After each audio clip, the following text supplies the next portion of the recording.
17, 18, 19 fevral günleri ilk gün boyu Kırgızistan kafeologunda belgili uruşu akırucu Dayris Madiyar en sıvı ayınlardan biri Klara Alibekova. Şандай canı alışıp, şamal meni jarışıp, yüzün sırtı bulutqa, жүрегі отқанысы.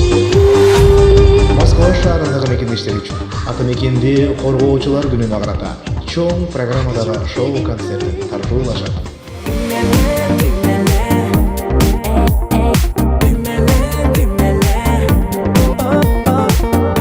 Дареги Полярная көчөсү 31А, биринчи курулуш. Байланыш телефондору 8963 642 85 20 8925 858 2392. Башталышы 23:00. Билеттер бекер жана кирүү акысыз. Биз сиздерди күтөбүз. Урматтуу мекендештер.